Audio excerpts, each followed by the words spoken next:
try everything. You will learn so much. And it's the shocking things or the little things that you'll end up taking through your career that will help you be successful.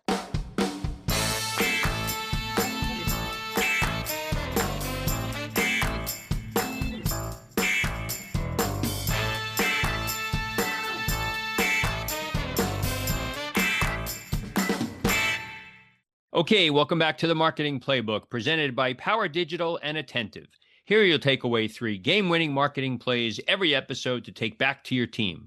I'm your host, Mark Friedman, and my career has been focused on direct-to-consumer marketing, direct mail, physical retail, and digital commerce. This is episode number 131, and my guest is Liana Thompson. Liana has had a wide-ranging career, from her own startup in the accessories space through Amazon, Tiffany, Stuart Weitzman, and now Shutterfly. She's taken on diverse experiences, and as she told us, she was not afraid to make change in her career. As the VP of e-commerce at Shutterfly, she has a wide-ranging scope of activities that she will describe, and she also has offered some words of advice if you're getting ready to sign any new contracts in the near future. I hope that you enjoy the show. And before we get started, a quick thank you, as always, to Max Brandstetter of the Wild Business Growth Podcast for producing this episode. You can reach him at maxpodcasting.com to help bring your podcast to life. Let's open the playbook. Ready, break. Well, hello, everyone. Thank you for joining the Marketing Playbook podcast. Today, I'm joined by Liana Thompson. Liana is an award-winning e-commerce executive, recently honored as the 2025 Commerce Nexty Top Woman of the Year by Women in Retail Leadership Circle and Commerce Next for her leadership, mentorship, and contributions to the retail community. She's currently the Vice President of E-commerce at Shutterfly, where she leads e-com strategy and operations.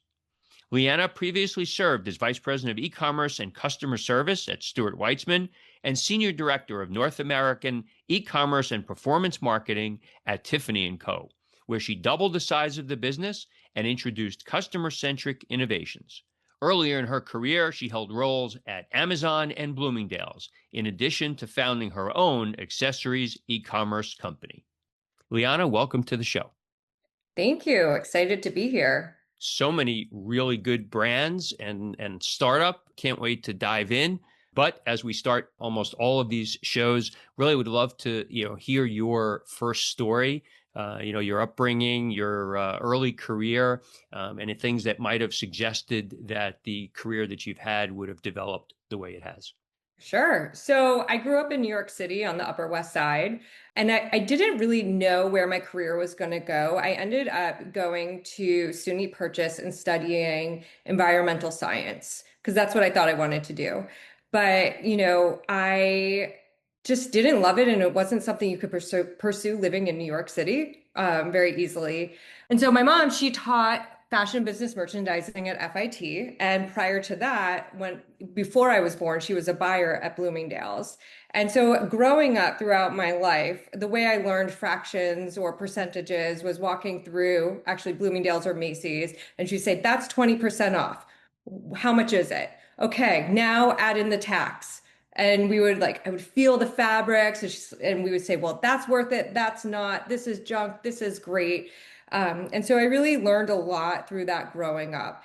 And so when I was back out of college and trying to figure out what I wanted to do, I went to a sample sale and I bought too much stuff. And I went a little wild. The prices were too great. And so I sold some of the stuff on eBay and I made a really healthy profit. And I realized, there's a business in this. And so I took a little bit of cash, and through what my mom taught me from negotiating in the retail landscape, I started going to small accessories businesses and buying off-season goods and selling them on my website.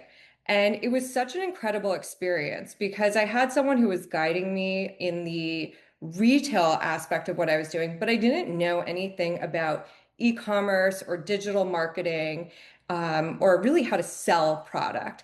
And at the time, and there still is, there was just a fantastic startup community in New York City. And so I would constantly go to events and meet people. Someone taught me HTML. I did a lot of networking. I ended up getting my website listed in People Magazine. I think it was People Magazine Style Watch. I was listed in Glamour's blog. I had set up affiliate accounts because I couldn't afford to do regular pay-per-click marketing. So affiliate was really the only marketing that I could do. And I remember I would be up until 3 o'clock in the morning filming product videos, because that was when it was quietest in the street. And it was an incredible experience. But eventually, I knew I needed health insurance, and it was not a business I could scale. And so I decided to take my experience, and I started my corporate career at Bloomingdale's as what was it, an associate site merchandise manager in prestige beauty. And one fun fact, I didn't tell my mom I was applying to Bloomingdale's. She didn't have any contacts there. I ended up getting my job at Bloomingdale's after I was networking one night. I went to a basic networking dinner, and somehow I found myself sitting next to the president of Bloomingdale's.com. And I said to him, it's incredible how much confidence I had when I was younger. I said to him, I applied for a job at your company and no one got back to me.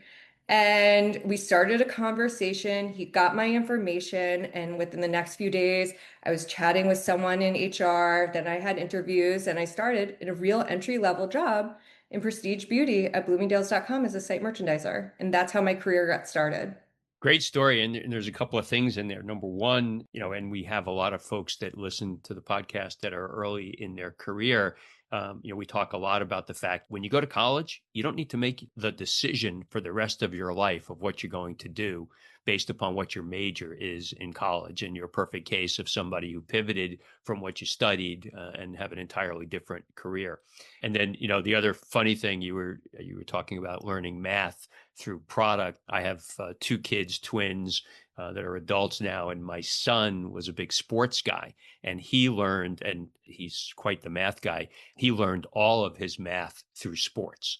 He learned, 7 times table through touchdowns and 3 through a field goal and 2 points, in basketball.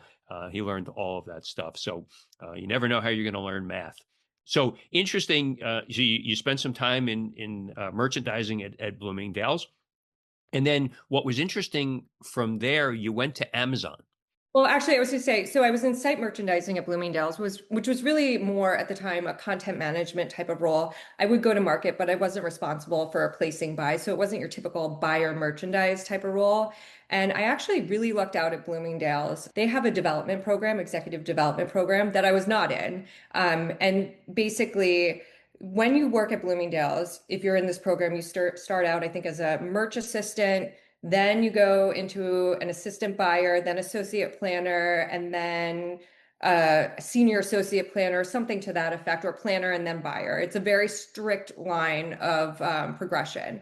And I was just at the right place at the right time. And they were switching from, I don't know if you remember when there was all this, well, omni-channel, what does it mean? Do we have separate buying teams for brick and mortar and separate for omni? And at the time, or separate for .com, at the time they had separate teams for beauty.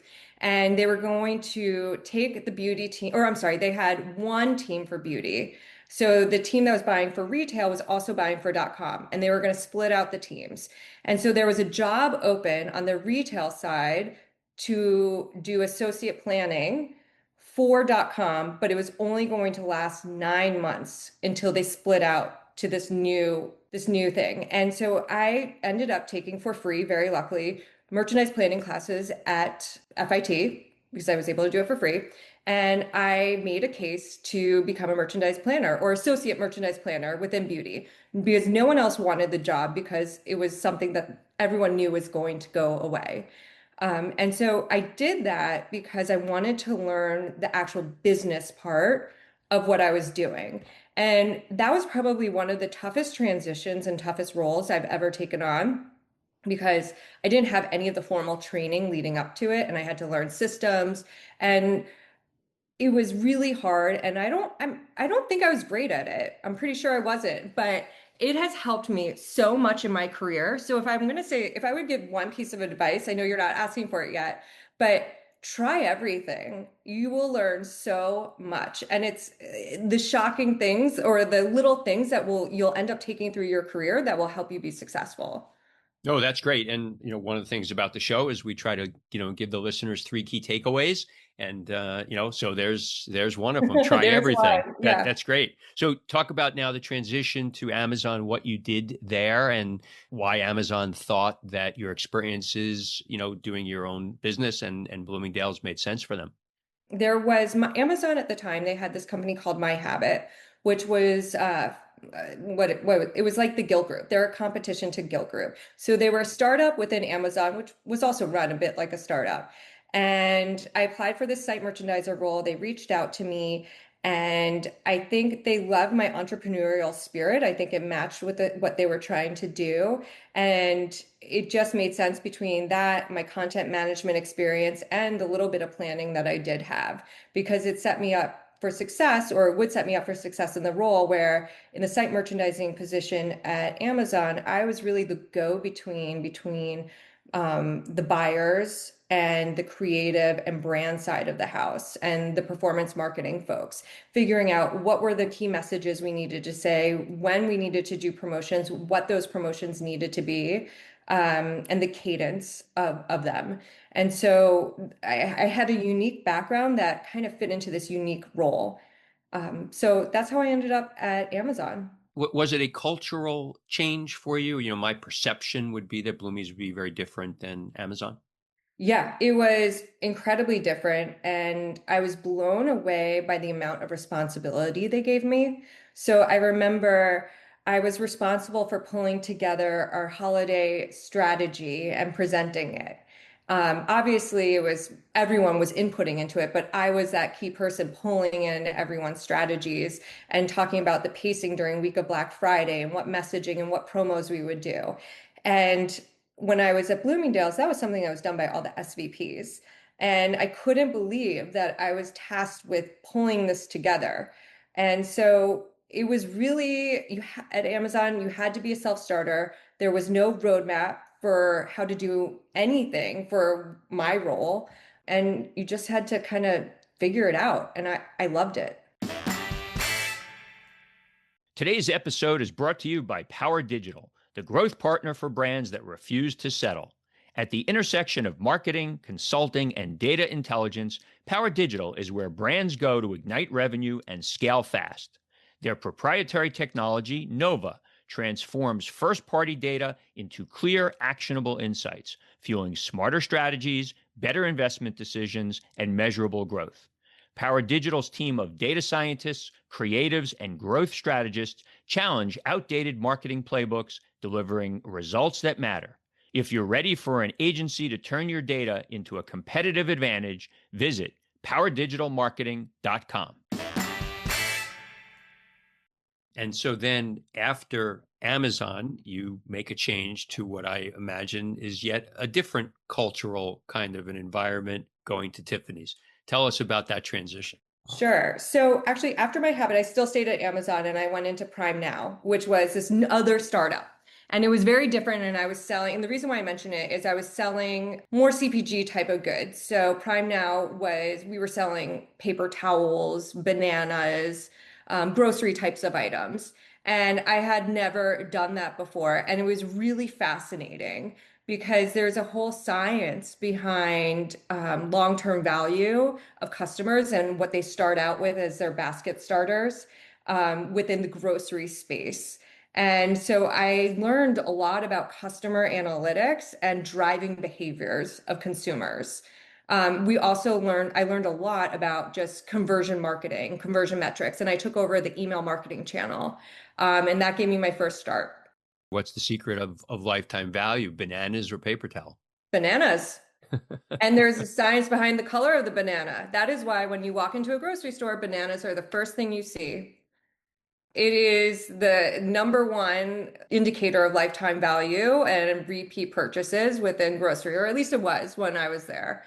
So I was at a point where I was at Amazon. I was in this really cool job, but I wanted to be more of a more of a general manager type of role. And so I was interviewing within Amazon. I had an offer to join Amazon Media Group, or I had an off, and then at the same time, I had the offer to be a senior director over at Tiffany, leading North America e-commerce. And it was a really tough decision because Amazon's technology, pace, what they were doing was so exciting. But to be able to get that wide breadth type of role at Amazon, you have to live in Seattle, or that's how it was at the time. And it's a lot more senior. And so I ended up taking the role at Tiffany, and I am so glad I did. And it was a complete change to anything I had experienced at Amazon. And when I was there, the first thing I we started doing was I had learned at Amazon to do everything based on like a conversion basis, the best converters, or what our data science team had told us would drive long-term value. And the way that they looked at upper funnel marketing or any marketing at all when I joined Tiffany and the customer was completely alien to anything I had experienced. And so I started a journey there of about 4.5 years. Dig a bit into the difference, right? So I'm imagining that at Amazon, it's very performance marketing. I spend $1, I get three, I'm happy. At Tiffany, it's much more top of funnel, build the brand, build the emotion, right? Is that what you kind of were dealing with? Yeah, so when I started at Tiffany, my role was e-commerce, but it didn't include performance marketing. We didn't really have performance marketing. We had this amazing senior director of media who was brilliant, and she oversaw the budgets, and I oversaw paid search, so a little bit. So I'd be handed my budget, but I remember I got there and I was trying to forecast my year and how I was going to hit my numbers. I was like, okay, well, what's your spend in this? What's your upper, middle, lower funnel spend? What's your typical conversion rates? And I remember it was we don't look at the business that way. And I was like, but I don't understand. And it really took me some time to understand the value of upper funnel marketing. And even though you can't place a dollar on every dollar you spend, and it's harder to track and can't do it in real time, when your upper funnel marketing is working for you, it makes all the other middle and lower funnel stuff work incredibly well. That's what I started to learn. And brand perception, which I kind of knew, but I didn't understand, brand perception is incredibly important. And you can change someone's brand perception mainly through your upper funnel tactics. So it was really different. And it took me a while to adjust. And eventually, as I was there, I think about a year in, I took over all of performance marketing. So anything mid to low funnel, or even if it was video, my team oversaw it because it was something you could put in the moment metric behind. So anything performance related, my team ended up managing, and then that helped us with forecasting and understanding the business.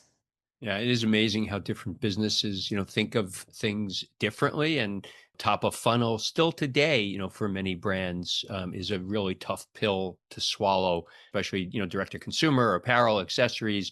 They have a tough time understanding if I spend that dollar, what's the return on the investment, going to be. So I get it. So a good run at Tiffany's, and now you decide, I need some new shoes for my closet, and you head to Stuart Weitzman. Tell us about that transition. I joined Stuart Weitzman because when I was looking for a new role, I wanted to be at a small company that was backed by a much larger company. And I wanted a smaller company because I didn't want a lot of red tape.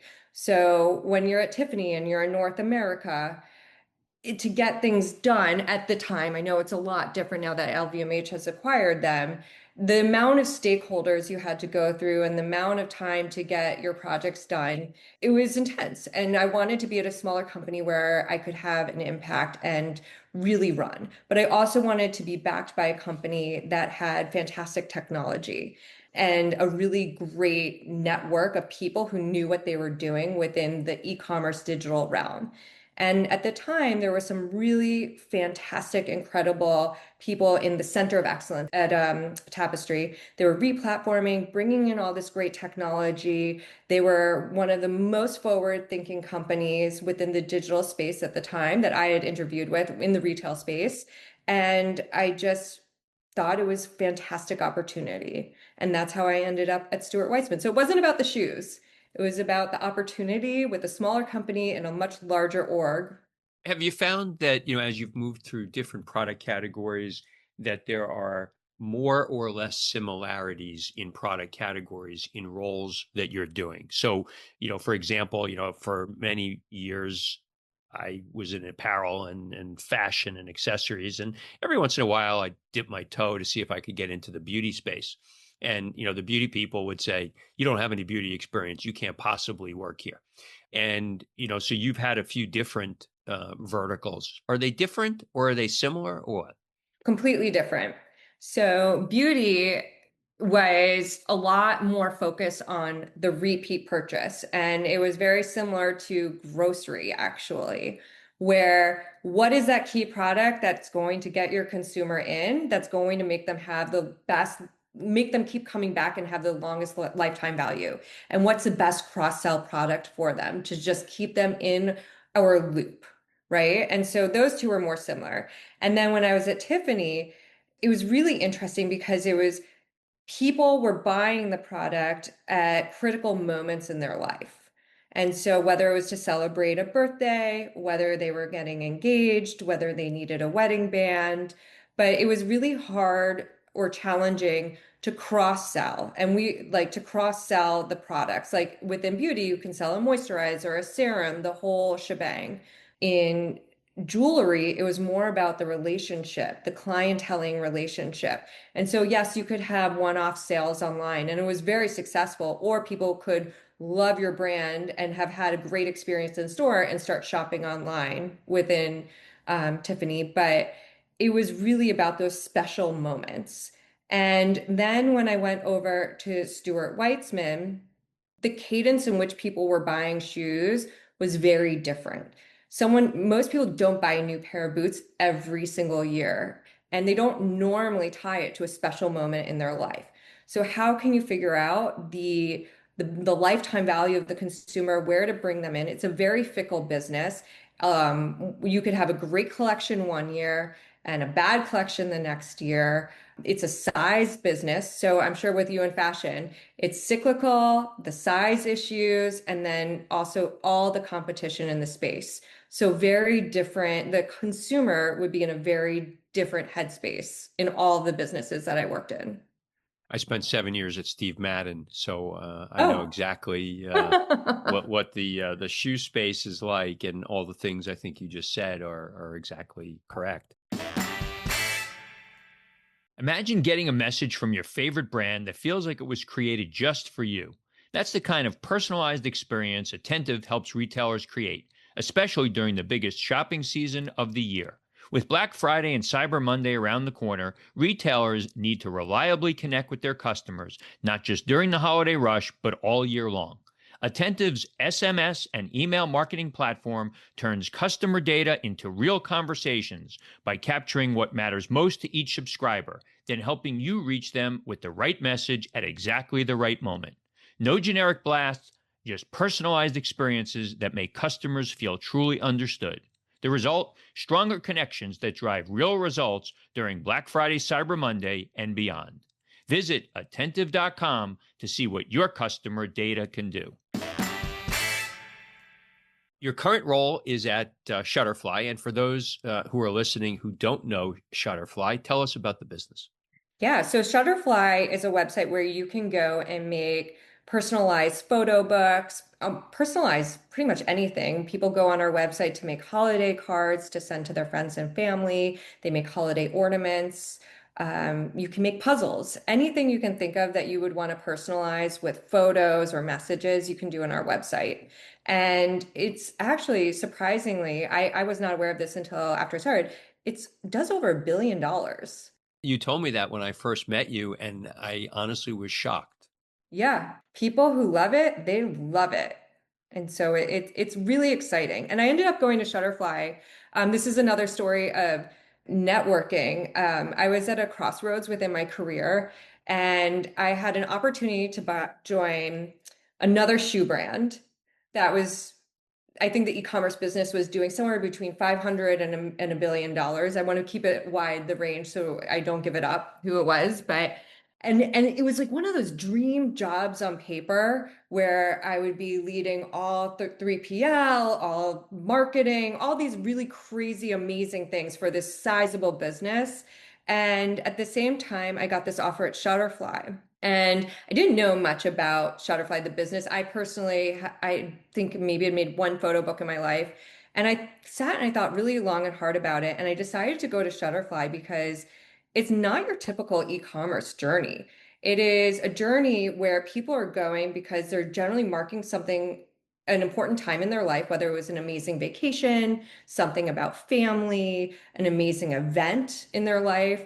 But there's a whole path in it where people have to create, and they're going on the site and creating things and the process of doing that. And that was something I had no experience in. And so that really excited me. And that's part of why I chose to join Shutterfly. As you're talking, I'm thinking about some things that I've done with Shutterfly over the years, and the fact that I have a granddaughter who's going to be 1 year old soon. And I just made myself a note to get at it and figure out what I'm going to produce for her birthday. We have board books. You can make her a beautiful board book. Okay, there you go. One of the things, as you were talking, about Tiffany and then Shutterfly, both brands are similar in the sense of there's an emotional attachment, right? And the customers at a certain point in their life. Was there a similarity there for you in your mind? Initially, I had to learn about the business at Shutterfly, but now there is absolutely a similarity. And I think a lot about the wedding aspect of it. So Shutterfly, people go on our website and they make wedding invitations, save the dates or the magnets. So there's a whole slew of things that people make in wedding. And there are typical timelines that people do those things in. And one of the things that we started to do at Tiffany was we looked at the data, and from when someone would buy an engagement ring, there was a typical time frame from when they would go and buy their wedding bands. And so it was the right life cycle and product marketing, and that being able to do that is something we're also able to do at Shutterfly. So it's applying those principles that I wasn't able to do when I was in the fashion space. And the scope of responsibility at Shutterfly is what for you? I've had a lot of different scopes in my different roles. Right now, it's heavy on the operation piece. So if you think about, I oversee site operations, so getting product on the website, which is not your typical take a picture of a shoe, get the description, make sure you have your attributes right, and tag it, get it up on the site. There's a whole slew of dev work that has to happen with each type of product because people are going in and placing things on the product and everything needs to match back and then it needs to print correctly. So I have a whole team that works on getting product up on the site. Then I have a typical site merchandising team. They help with content briefs, optimizing the website in the moment, managing the homepage and all the promotions and all those typical things that a site merchandising team does. And they're the go between merchant, like your merchant buyers as well as your creative and brand teams. And then I have another team that sits under me, which is I would call them content operations or ecom operations. And they really do all the work in the CMS, getting the stuff up on the site, working with our product team. And then I work also on the strategy side where I pretty much talk with the product team or my counterpart in product, who's VP of product, probably 4 or 5 times a day, figuring out how are we grooming the roadmap? What do we need to do? How much incrementality will these things bring us? What are fast fixes we need to do? And really having a strong relationship with that team. So that's where the strategy piece of my role comes in. And I do optimizations and strategy in the day to day, but I like this role. It's different where I'm thinking longer term. As you think about longer term, we can't have a show and a podcast, in September of 2025 without talking about AI and its role in your business. So, if you can talk a little bit about, how you're thinking about using it and helping the customer and helping it to drive your business, that would be awesome. Yeah, I think, first of all, the AI, what's happening is so exciting. I know you've been in this world for a while. I remember going to a trade show in 2022 and thinking there's nothing new here. This is so boring. Everyone's just making a new company name and doing a slightly different version of what the last guy was doing.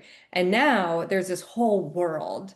And it's really exciting. And trying to figure out what to do, I think can be overwhelming for companies because you could just say, I want AI in everything.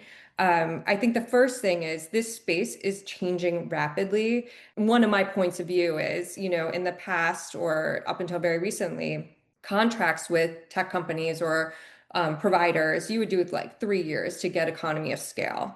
I think with the pace of what's changing in this race, I would not advise signing something for more than a year at this point until like the progress kind of slows down. I just think there are just so many opportunities. And the way that I see AI in my role is really helping with back end operations. And so I love efficiency. When I think about my team and having a strong team, I think of people, product, and technology. And the technology piece in the back end, I think there are a lot of efficiencies to gain there. So we're looking at AI there, but then also consumer expectations. With the technology changing, the customer's expectations are changing. And there's a famous study. I don't remember if it was pancake mix or brownie mix, but there was some company put out, it was either pancake mix or brownie mix, and all you had to do was add water, and people weren't buying it. And so they changed it so you had to add an egg and maybe some water and oil, just a few little things. And this stuff started flying off the shelves. And the reason why is people still wanted to feel like they were doing something. So I think with AI and what the consumer expects, it's about figuring out the right balance of how much they want to do versus how much you want to do for them. And then maybe giving them experiences where it changes based on the customer. That's how I see AI. Yeah, as you're talking, my mind is going crazy about, the things that I could imagine a Shutterfly could do with agentic commerce in there. It's really cool. I agree with you. And I think your point about signing contracts is also a really good call out as well. I'm gonna get some hate mail, I think. Yeah, well, there'll be a few that'll be saying, "How could you say that?" You talked about your team. How do you think about building and motivating your team and keeping people highly functional?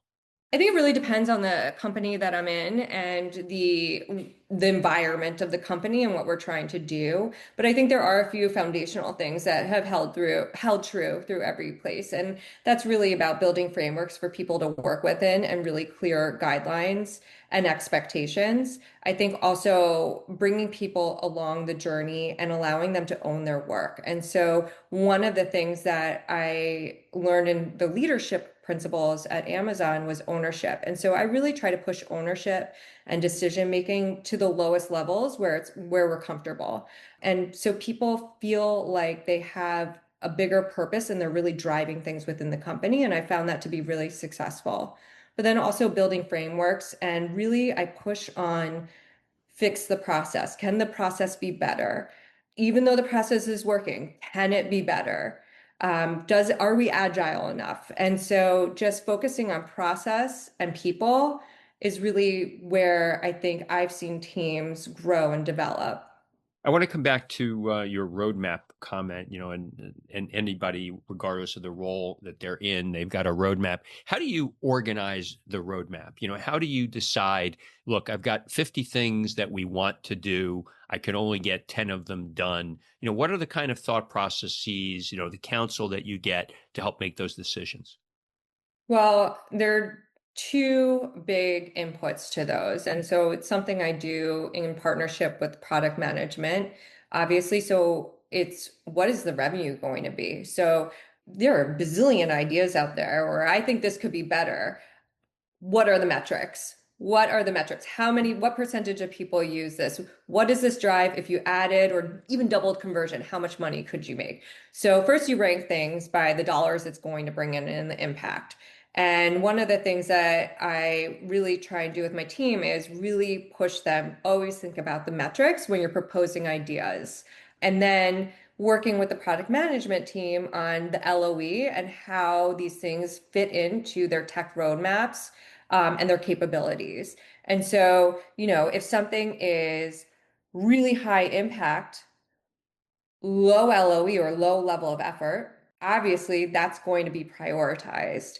And so you prioritize in that manner. And then also timing comes into impact. So most companies that I know in the retail space, Q4 is incredibly important. So is this going to have a great impact on Q4 specifically? Is this something like promo related when you're driving your most promos? So it's timing, it's LOE, and it's revenue.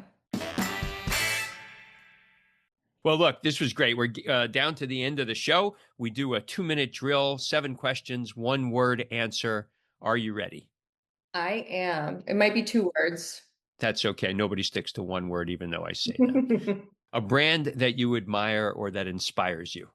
It's so embarrassing. Lilo and Stitch. Okay. Favorite app on your phone? The Merlin Bird Identifier app. Last website other than Amazon that you shopped from? Thuma, Thuma. I bought a dresser from them. Something that you're not good at but wish that you were? I wish I was better at not multitasking. Okay, that's a good one. Charitable organization that you're passionate about? Crohn's and Colitis Foundation.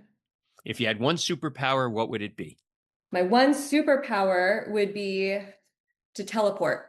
And other than family, what's your most prized possession? My friends. Where can people reach out to you on social media, Liana, if they'd like to? LinkedIn. Okay. Well, this was great. Really enjoyed the conversation. You've had a wonderful career. The work that you're doing at Shutterfly, I'm a customer, is outstanding. Keep up the great work. Thank you. I really appreciate it. I thoroughly enjoyed this. That's it. Today's game ball goes to Liana Thompson for coming on the Marketing Playbook. To me, today's 3 game-winning marketing plays were as follows. And number 1, Liana talked about her career journey and the fact that she loves to try everything. She explains how she's learned so much due to her willingness to try different roles, whether it's being a founder of a small business or moving to a large company like Amazon, to another large company with an entirely different culture and marketing approach, as she did with Tiffany. Don't be afraid to pivot your career and take something with you from each stop along the way. And number 2, so many brands are fearful of spending on top of funnel brand awareness activities. Don't be. Sure, it's much harder to measure the performance of top of funnel spend, but that spend does help to improve performance of many of your other tactics. Whether you're a well-established brand or an earlier stage one, you must get your message out, and top of funnel digital marketing is one way to do it. And number 3, building a great team comes from being clear with them about the guidelines and expectations and measurement, and allowing people to own their own work. Push decision-making as far down into the team as you're comfortable, but allowing team members to take control of situations can be very empowering and helps to establish great teams.